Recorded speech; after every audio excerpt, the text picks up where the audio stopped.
నమస్కారం అండి.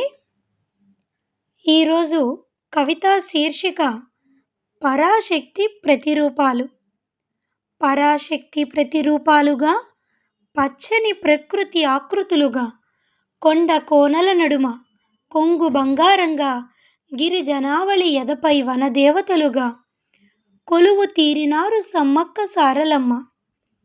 పుట్ట మీద పసిడి పాపగా కనిపించి, దొర మేడరాజు గారాల పట్టిగా పెరిగి, చల్లని హస్తవాసితో అందరినీ దీవించి, పగడిద్ద రాజుని పరిణయమాడి, సారలమ్మ, నాగులమ్మ, జంపన్నలను సంతానంగా పొంది, మేడారం నేలపై వెలిసింది సమ్మక్క.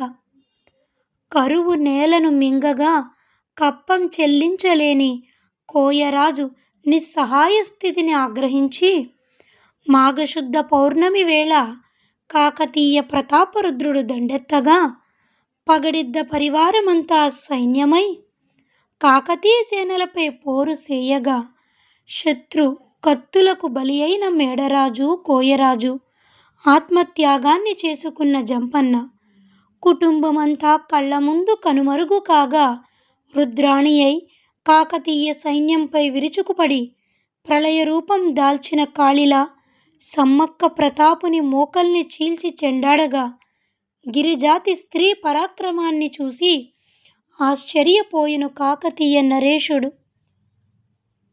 నేరుగా ఎదిరించలేక దొంగ దెబ్బతో సమ్మక్కని గాయపరచగా, రణభూమి వదిలి చిలకల గుట్టని చేరి అదృశ్యమై కుంకుమభరిణ రూపంగా దర్శనమిచ్చి, తనని కొలిచే వారి కలతల్ని తీర్చే తల్లిగా వెలిసారు సమ్మక్క సారలమ్మ వనదేవతలుగా. 2 ఏళ్లకు ఓ మారు మాఘశుద్ధ పౌర్ణమి రోజున మేడారం తల్లి ఒడిలో జరిగే పెద్ద గిరిజాతర. కోరిన కోర్కెలు తీర్చే చల్లని తల్లుల జాతర. సమస్త మానవాళికి సిరులిచ్చు మహిమగల జాతర.